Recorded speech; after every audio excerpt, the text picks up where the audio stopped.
Here's one of the things that happens when the province sells Crown land. This quarter section near Regina Beach in the RM of Lumsden was part of a half section of Crown land leased privately.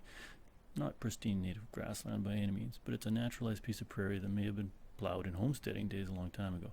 Some non-native species have moved in, but it's still decent habitat with a mix of shrubs and plants that are native and sequestering carbon, providing grazing for cattle, supporting wildlife, including species at risk. As long as the two quarters were leased as Crown land, they couldn't be plowed or subdivided or developed. But the Saskatchewan party decided they would sell one of the quarters to the leaseholder, and now that leaseholder is working with a big developer to cut it up into country estates.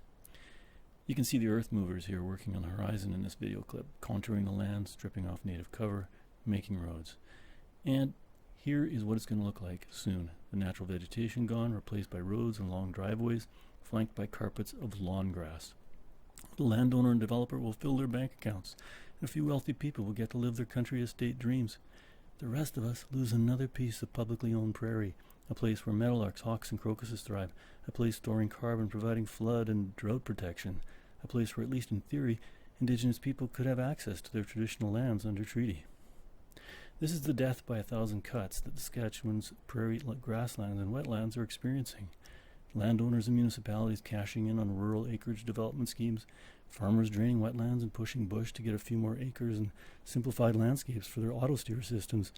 We need our governments to stop privatizing our public lands, our shared heritage as prairie people, and we need programs that will begin to monitor and regulate land use, removing perverse incentives and economic drivers behind the destruction.